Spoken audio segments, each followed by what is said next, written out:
Hello my dear students welcome back to the channel पिला माने आज आमे माने चतुर्थ श्रेणी रो आमे ओ आम परिवेश बहिर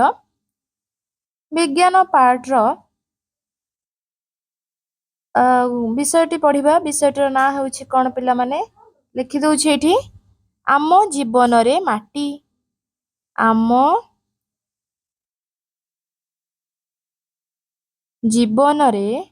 माटी ठीक अछि ए विषयटी आज आमे माने एहार प्रश्न उत्तर आलोचना करबा ठीक अछि ता पूर्वर कहि रखी पिला माने जो माने मो चैनल नुआ अच्छे चैनल टी को सब्सक्राइब करी पाखर थुवा बेल आइकन को प्रेस कर दियो जहा फल कि मो नुआ नुआ वीडियो रो नोटिफिकेशन तुम मानक पाखरे सर्वप्रथमे पहुंची परिबो चलो लेट न करी प्रथम क्वेश्चन टी को स्टार्ट करबा प्रथम क्वेश्चन टी होची माटी नथिले कोन होइथांता पिला माने तुम माने समस्त जानिचो आमे जेउ घरे रहूचे से घरटा केउ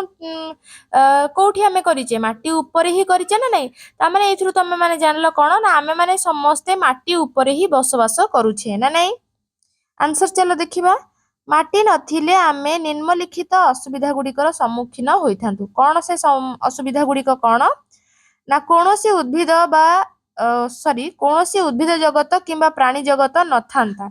जदि माटी नथांता प्राणी जगत बा प्राणी माने उद्भिद माने से माने कोठी रही थांते कोठी बढ़ी थांते सामान्य गछटी आमे कोठी पोतुचंदी माटी रे ही पोतुचंदी ना नहीं आमे माने रहउचंदी माटी ऊपर रहउचंदी ना नहीं जदि माटी नथांता जीव जगत आउ प्राणी जगत थांता की नथांता ना एटा होची प्रथम समस्या कोन ना माटी जदि नथांता जीव जगत उद्भिद जगत नथांता सेमती कोन हला ना सेकंड रे आमे लेखिबा चाष कार्य होई पारि नथांता तो माने जानिचो जे धान चाष होउची मुग चाष होउची बिरी चाष होउची कोळथ होउची बादाम होउची हमर आखु चाष होउची सब जे कोनोसी चाष होउची कोथरे होउची माटी रे ही होउची ना नहीं सेमती कोन हेतांता ना चाष कार्य मध्ये होई पार नथांता तापरे कोन हेतांता ना माटी तयारी विभिन्न जिनिस तयारी होई पार नथांता जेमती माटी रे माठिया तयारी होउची माटी रे दीप तयारी होउची ना नहीं माटी रे सब मूर्ति तयारी होउची माटी रे तयारी जे कोनोसी जिनिस सब जहा भी माटी रे तयारी होउची से सब मध्ये तयारी होई पार नथांता हा ना नहीं चलो वर्तमान 2 नंबर को जिबा 2 नंबर क्वेश्चन कहला कोन देखिनियो नित्यदिनिया जीवन रे व्यवहार करुथुवा माटी तयारी जे कोनोसी जिनिस तीनोटी तयारी कर ठीक अछि ना नहीं एटा होउची कोन हांडी एटा होउची कोन एटा हांडी हांडी तयारी करिवो एटा होउची कोन माठिया माठिया एटा होउची दीप ना नहीं एमती तीनोटी जिंस तुम माने माटी रे तयारी जिंसर चित्र कर दबो बही रे जो स्पेस अछि चित्र कर दबो वर्तमान 3 नंबर को जिबा 3 नंबर देइचे पार्थक्य लेख ठीक अछि 3 नंबर कोन कहला ना पार्थक्य लेख प्रथमे देखि नबा पिला माने प्रथमे देइची दोरसा माटी ओ मट्टाळ माटी दोरसा माटी ओ मट्टाळ माटी ठीक अछि दोरसा माटी देखि नबा मट्टाळ माटी सहित बाली मिसिले दोरसा माटी हुए ना नहीं मट्टाळ माटी सहित बाली मिसिले दोरसा माटी हुए सेमती मट्टाळ माटी काहा कुआ जे ना जेउ माटी सुखिले पाउसिया दिसे पानी पड़िले कळा दिसे आ दळिले टाण लागे धर हाथ रे आमे ताकू धरिबा ना मट्टाळ माटी टाकू सेटा टाण लागे ना नहीं ताहाकू मट्टाळ माटी कुआ जे मट्टाळ माटीर लक्षण कोन ना मट्टाळ माटी पाउसिया दिसे एवं पानी पड़ी गले कळा दिसे एवं ताकू हाथ रे धरले टाण लागे कोउटा मट्टाळ माटी सेमती दोरसा माटी कोन ना मट्टाळ माटी सहित बाली मिसिले सेटा दोरसा माटी हेबो तापरे सेकंड पॉइंट कोन दोरसा माटी रो ना दोरसा माटी होउची बन्न माटी किसमर बन्न माटी देखिचो जो घर बा चुल्ली लिपारे सेडा व्यवहार करंती बन्न माटी किसमर होउची को माटी दोरसा माटी मट्टाळ माटी कोन ना चिकिटा माटी बा पंक माटी बा कादुआ माटी एही किसमर चिकिटा माटी जोउडा को चिकटा लागुथुवा हाथकू पंक कहले केमती कला रंगर देखा जाउथुवा आउ कादुओ टाइप रो देखा जाउथुवा कादुआ माटी एटा होउची कोन मट्टाळ माटी होउची सेई टाइप रो ठीक अछि तापरे दोरसा माटी देखो दोरसा माटी बहुत उर्वर मट्टाळ माटी अपेक्षाकृत कम उर्वर माने जो आमर दोरसा माटी अपेक्षा मटाळ माटीटा कम उर्वर ना नहीं सेमती एही माटी रे पनीपरिबा भल हुए को माटी रे दोरसा माटी जेहेतु उर्वर दोरसा माटी रे पनीपरिबा भल हुए एही माटी रे धान चाष भल हुए को माटी रे मटाळ माटी रे केवल धान चाषटा भल हुए बुझीला देखि नेबा वर्तमान ख नंबर रे कोन अछि ख नंबर कहला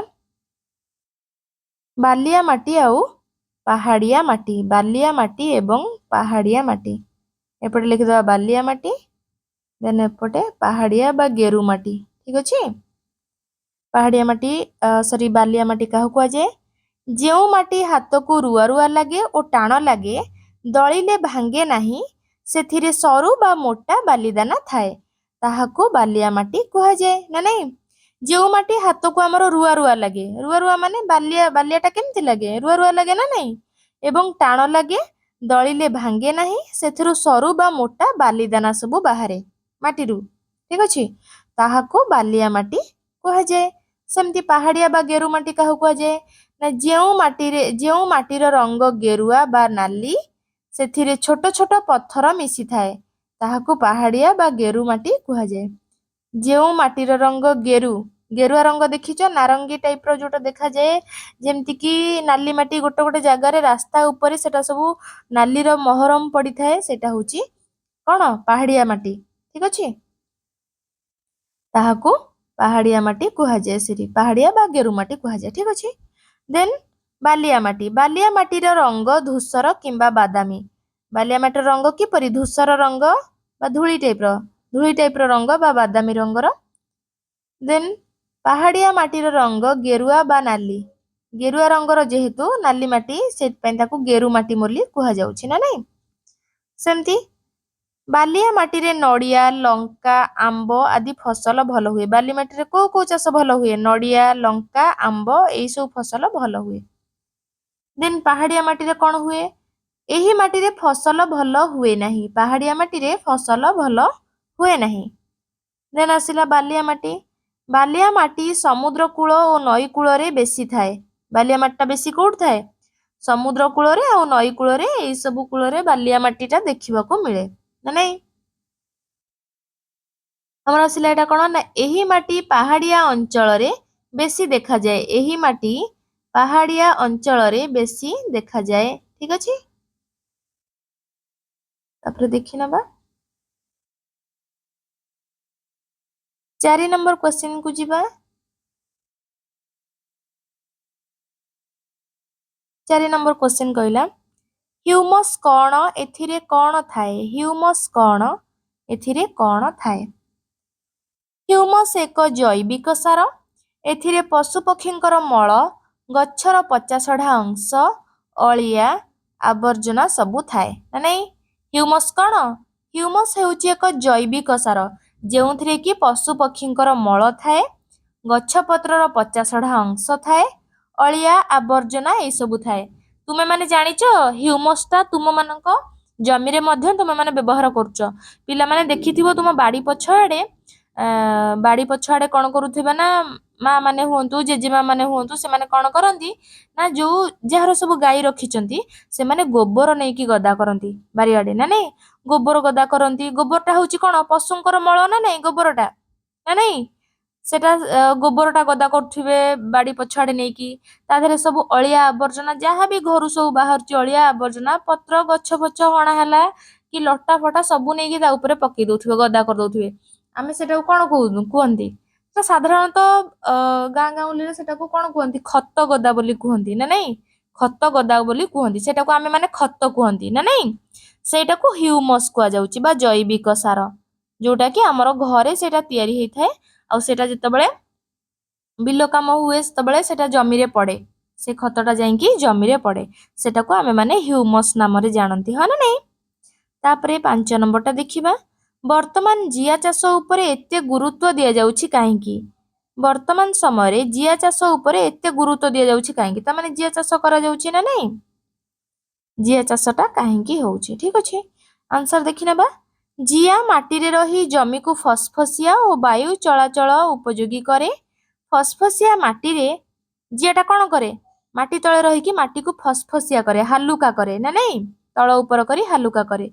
ଫସଫସିଆ ମାଟିରେ ଗଛର ଚେର ମାଟି ଭିତରକୁ ଯାଇ ଖାଦ୍ୟସାର ସଂଗ୍ରହ କରେ ଓ ଫସଲ ଭଲ ହୁଏ ନା ନାଇଁ ଫସଲ ଭଲ ହୁଏ। ତେଣୁ ଜମିରୁ ଅଧିକ ଫସଲ ଉତ୍ପାଦନ ପାଇଁ ବର୍ତ୍ତମାନ ଜିଆ ଚାଷ ଉପରେ ଅଧିକ ଗୁରୁତ୍ୱ ଦିଆଯାଉଛି। ଜିଆ ଚାଷ କରିବା ଦ୍ୱାରା କ'ଣ ଫସଲଟା ଭଲ ହେଉଛି ହଁ ନା ନାଇଁ। ଦେନ୍ 6 ନମ୍ବରଟା ଦେଖିବା। 6 ନମ୍ବର କ୍ୱେଶ୍ଚିନ୍ କ'ଣ କହିଛି? ସମ୍ଭାବ୍ୟ ଉତ୍ତର ଗୁଡ଼ିକ ମଧ୍ୟରୁ ଠିକ୍ ଉତ୍ତରଟି ବାଛ, ତା ପାଖରେ ଠିକ୍ ଚିହ୍ନ ଦିଅ ନା ନାଇଁ। କେଉଁ ପ୍ରକାର ମାଟିରେ ଫସଲ ଭଲ ବଢ଼େ? କେଉଁ ପ୍ରକାର ମାଟିରେ ଫସଲ ଭଲ ବଢ଼େ? ପଟୁ ମାଟି, ବାଲିଆ ମାଟି, ଦୋରସା ମାଟି, ମଟାଳ ମାଟି। ଏଠି ଠିକ୍ ଚିହ୍ନ ଦେଇଦେଇଛି ମୁଁ ନା ନାଇଁ। ପଟୁ ମାଟିରେ ଫସଲ ଭଲ ବଢ଼େ। ତାପରେ 6 ନମ୍ବର ମାଟିର ଉର୍ବରତା ଅନୁସାରେ କେଉଁ ସଜ୍ଜୀକରଣଟି ଠିକ୍? ପଟୁ ମଟାଳ ଦୋରସା, ପଟୁ ଦୋରସା ମଟାଳ, ପଟୁ ବାଲିଆ ଦୋରସା, ପଟୁ ବାଲିଆ ମଟାଳ। ଏଟା ହେବ ଠିକ୍ ଉତ୍ତର କୋଉଟା? ପଟୁ ଦୋରସା ମଟାଳ ଏଟା ହେବ ଠିକ୍ ଉତ୍ତର। ତାପରେ ଆସିଲା କ'ଣ 7 ନମ୍ବର ମୂର୍ତ୍ତିକା କ୍ଷୟ ହେବାର 3ଟି କାରଣ ଲେଖ। ମୂର୍ତ୍ତିକା କ୍ଷୟ କାହିଁକି ହେଉଛି? ମାଟିର କ୍ଷୟ କାହିଁକି ହେଉଛି? ତାର 3ଟା କାରଣ ଲେଖିବା। ଗୋଟେ ହେଉଛି କ'ଣ ନା ବର୍ଷା ପାଣି ଗାଁ ଦାଣ୍ଡରେ ବହିଗଲେ ଗାଁ ଦାଣ୍ଡରୁ ମୂର୍ତ୍ତିକା କ୍ଷୟ ହୁଏ। ତୁମମାନେ ପିଲାମାନେ ଦେଖିଥିବ ବର୍ଷା ସିଜନରେ ଯେତେବେଳେ ବର୍ଷା ହେଉଥିବ ସେତେବେଳେ ତୁମମାନଙ୍କ ଯେଉଁ ମାଟି ଜାଗା ଥିବ ସେ ମାଟିରୁ ପାଣି ଗୁଡ଼ା ସବୁ ମାଟି ଗୁଡ଼ାକ ଧୋଇଯାଇ ଯେତେବେଳେ ବର୍ଷା ଜୋରରେ ବର୍ଷା ହୁଏ ମାଟି ଗୁଡ଼ା ସବୁ ଧୋଇ ହେଇକି ଯାଇକି ଗାଁ ଦାଣ୍ଡରେ ଜମା ହେଇଯାଏନି କି? ଏଟା ପ୍ରଥମ ପଏଣ୍ଟ ହେବ ବର୍ଷା ପାଣି ଗାଁ ଦାଣ୍ଡରେ ବହିଗଲେ ଗାଁ ଦାଣ୍ଡରୁ ମୂର୍ତ୍ତିକା କ୍ଷୟ ହୁଏ। ତାପରେ ଆସିଲା କ'ଣ ନା ବେଳେ ବେଳେ ପବନ ଦ୍ୱାରା ମାଟି ଉଡ଼ିଯାଏ। ଦେଖିଥିବ ଯେତେବେଳେ ଜୋରରେ ବର୍ଷା ଆସିବ ପବନ ଆସିବ ସେତେବେଳେ ଧୂଳି ଗୁଡ଼ାକ ସବୁ ଉଡ଼ି ଆସେନି କି ସେଇ ମାଟି ନା ନାହିଁ। ତାପରେ ଆସିଲା ଜଳସ୍ରୋତ ଯୋଗୁଁ ନଈ ଅତଡ଼ା ଖାଏ। ଜଳସ୍ରୋତ ଯେତେବେଳେ